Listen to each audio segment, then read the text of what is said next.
Brother lads, welcome back to Cossy Podcast. My name is Cossy. Good morning, good afternoon, good evening, wherever you are in all parts of the world. Welcome back to the channel. Welcome back to a brand new video. We're going to be diving into the latest around Arsenal. This week, Declan Rice signs for Arsenal. According to Fabrizio Romano, we expect to hit crucial stages in this week. And of course, in the next 7 days, Arsenal should be confirming that Declan Rice is their player. There are few developments on that story, including a few publications in Germany saying that this is a done deal. Bayern Munich have walked away because they've been told that this is a done deal. Rice and Arsenal do have an agreement, and West Ham and Arsenal are also very close to an agreement on the fee. We'll be talking about a new striker, and the name is Elie Wahi, playing for Montpellier. He's only 20 years of age. He's had a very fantastic season way back in the French League 1 as well. And of course, we'll be talking about Chelsea and Moises Caicedo. Now, Mauricio Pochettino has actually told Chelsea that if N'Golo Kante is going to Saudi Arabia, which has actually already happened, Moises Caicedo is the only replacement he wants. Now, of course, they did lose out on Manuel Ugarte. That means that they have one target, and that is Moises Caicedo. So Arsenal have to speed up if you're going to get any of our last targets, because Tielemans has gone, James Maddison is very close to joining Newcastle, and of course, Moises Caicedo is now a top target for Chelsea. But of course, as well, I'll be talking about the scattergun policy that Arsenal are trying to avoid this summer, according to what I've seen from SR Collins and a couple of other really reputable journalists. That Arsenal do have a concise, clear plan of what they want to do in the summer, and that is going for players under 25 years of age with the ability to go to the next levels when they sign for Arsenal. And that means players like Moussa Diaby are players that are going to be really looked at. So the scattergun policy, where you just sign whoever is in the way, might not be what Arsenal are looking to do this summer. Hit the like button for me, subscribe to the podcast as well. Let's get this video to 500 likes. This week is a massive one in the transfer race for Declan Rice, and it's also a massive one in our transfer window, because literally it means that if we get Rice out of the way, we can get to do other deals as well. Now, today I will be revealing my dream transfer, summer signing. So definitely that video will be dropping today. Who do I think Arsenal should sign for us to have a successful transfer summer, but then also season next campaign? If you have any shouts for some of the best names that we should be looking at and I should be including in my dream summer transfer signings video, then definitely drop the names in the comment box below. Right, let's get into it. Of course, yesterday Fabrizio Romano did confirm that we are going to be heading for a very big summer, a very big summer as Arsenal. But today and this week, we are going to have the first signing come in. And now this is the story that I've been looking at this early morning, and it comes from the Standard, quoted by a few publications in Germany, and this is what it says. Now, it says, according to the Evening Standard, Declan Rice transfer to Arsenal is now seen as a done deal. Declan Rice move to the Emirates Stadium is now seen as a done deal. Indeed, as German giants Bayern Munich are said to be keen on the England international, but there is thought that there is thought to be an increasing feeling that the player is bound for North London instead. Much talk has been made over the 92 million bid for Rice, with the player's heart already set on a move to North London. The Gunners will be willing to do whatever it takes to sign Declan Rice this summer. So that is the story. The Evening Standard, quoted by a couple of other publications in Germany, that the deal for Declan Rice is now seen as a done deal. Clubs like Bayern, clubs like Chelsea, Man United, all those clubs have now walked away from this deal, because they, according to the information they are getting, this is pretty much done and dusted. So, look, this puts Arsenal in a very good position, because we want to get this done as early and quickly as possible. It puts Rice in a very good position, because he also wants to get this done as quickly and early as possible. So, if all the competition is out of the way, West Ham are now talking to the big boys. West Ham are only talking to the guys with the big badge.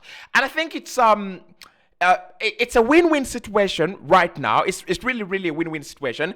Yes, West Ham don't get the bidding war that they would have wanted. Maybe by a 90, then Arsenal 95.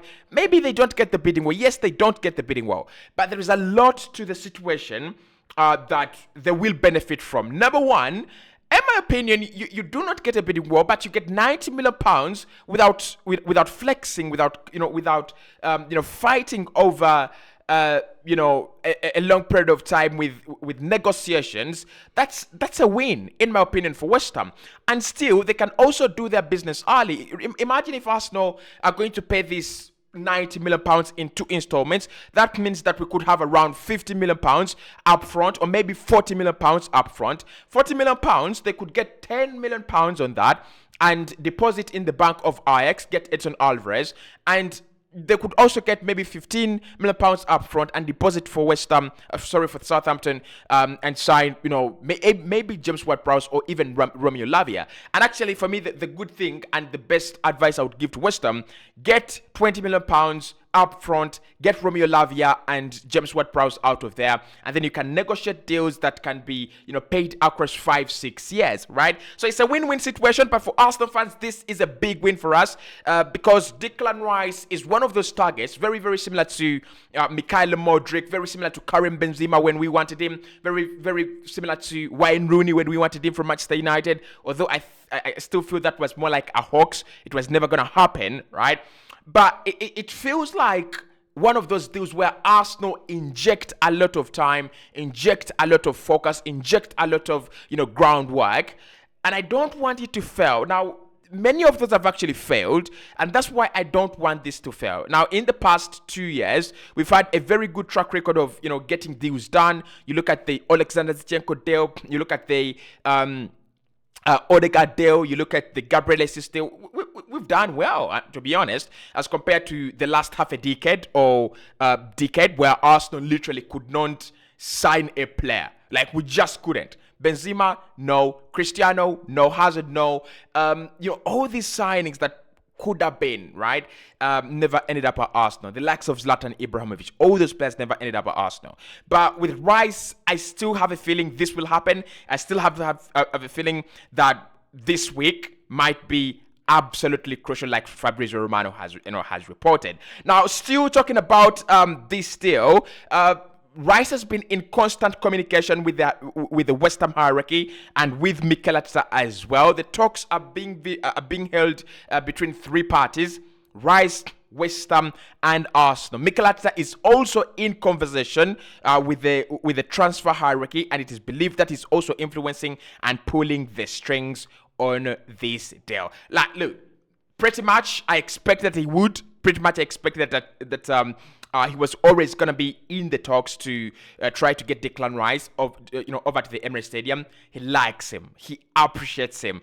And it's going to be the main reason as to why he signs for Arsenal, right? But listen, it's not yet everything done deal, not yet there. But the feeling is that the deal is done. The feeling is that at this point in time, Arsenal and West Ham cannot fail to agree. Maybe the structure, right? Maybe the structure might drag on, but I don't think it will drag on for long, right? If we can agree 3 years, a payment plan for within 3 years, then for me, Arsenal would definitely get this deal done as quickly as possible. And of course, if it's 3 years, then that means we will be paying around maybe 30 million per year. Quite fair, in my opinion. That would be really, really quite fair, right? Now, Arsenal will not be doing the scattergun approach this summer.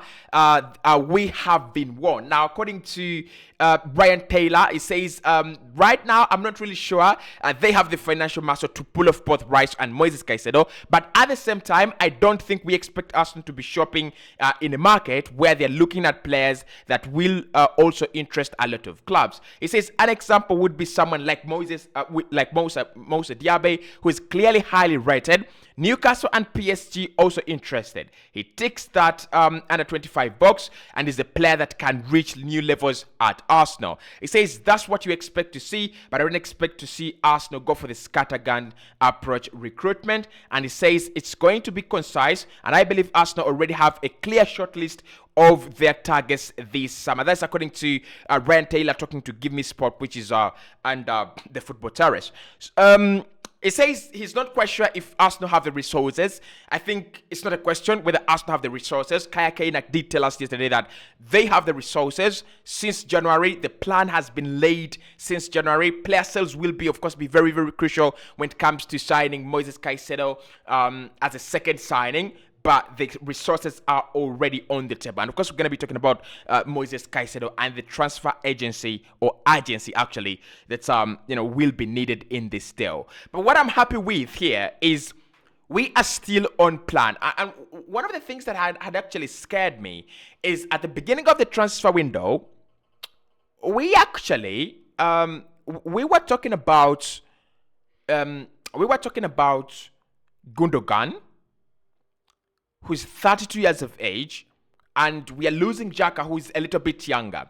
And in my opinion, I was like, this might not be the strategy. Because if you sign Gundogan and you sign Joao Cancelo is 29, Gundogan is 32, then that means we would be moving away from the original plan. Of course, we know the original plan for Arsenal. Sign young players that can get better, that can get to the next level with the club, can be there for a long time, and can improve, the club and the project now and in the future. So Ryan Taylor says this scattergun approach won't happen. Arsenal already have a clear shortlist with players like Moussa Diaby up there. Under 25 can reach new levels at Arsenal, and there is not a lot of interest. PSG may be interested, and Newcastle, but that is not concrete interest. And with PSG signing Asensio and now looking at Wilfried Zaha, it's now a big possibility that Arsenal will be on a free run for Moussa Diaby. Maybe being mastered by Newcastle in that deal. So let's wait and see. But this is refreshing. I would love to see under 25 signings.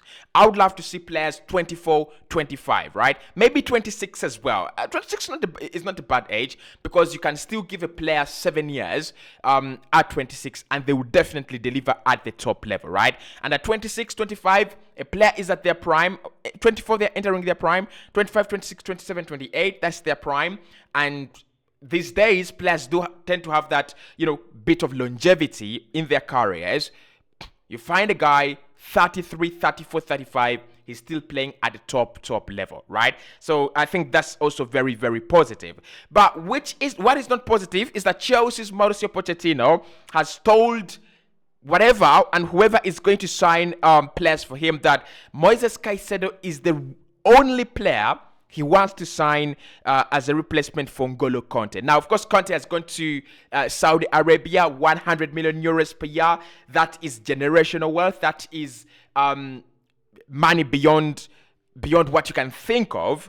And now, Chelsea are looking at someone to step into the boat. And Moises Caicedo, according to Mauricio Pochettino, is the player. Now, this highlights the urgency of this deal. This highlights that if Arsenal are going to do anything in this transfer window, especially now that we will have spent a lot of money on Declan Rice, we won't have a lot of money to spend on each and every signing. If you spend 90 on Rice, it means that we will have to do a lot of vigorous negotiations and a lot of structuring of deals. So if we're going to do that, we need to come in early and be able to place ourselves on front of the queue.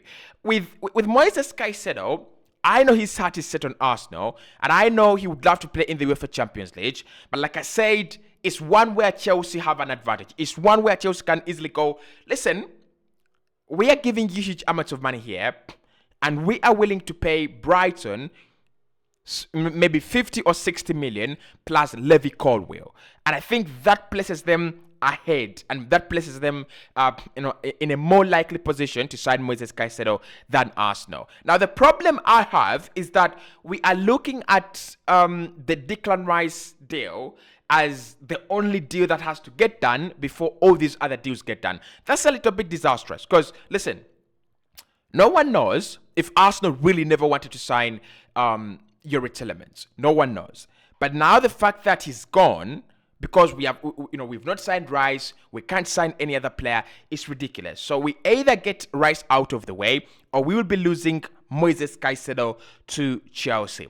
We've been linked with another striker this early morning, and the name is Elie Wahi, linked with Arsenal for the past 3-4 weeks. Now, he's had a very good season at Montpellier, and I understand that he would love to play for Arsenal. However, a decision has not been made on his future, and we're still waiting to see whether maybe Arsenal are really interested in Elie Wahi from Montpellier. And lastly, James Maddison looks like he's set to go to Newcastle. This is a story from the official website on transfers, and they've just said that Newcastle are close to agreeing a deal for 26-year-old James Maddison. The Englishman is desperate to get back in the Premier League after Leicester City's relegation, and is buzzing with the thought of Champions League football. Personal terms thought not to be an issue. Want to watch over the next few weeks. Tottenham trying to tempt Maddison into signing for them as well. To be honest, with James Maddison, I wouldn't want to see him at Newcastle.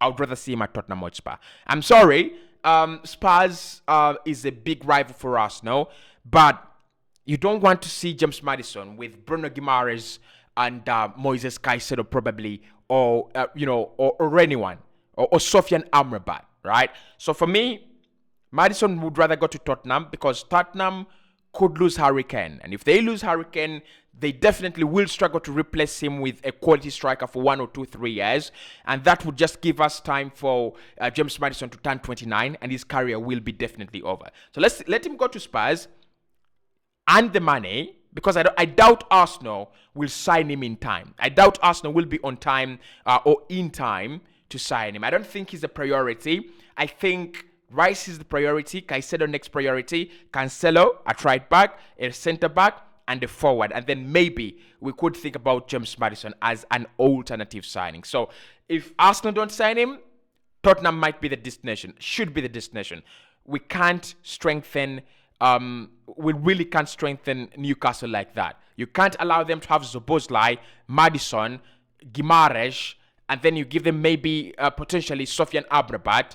You can't. We literally can't. Or Romeo Lavia. So that is another player that Arsenal could be losing out if we do not act quickly.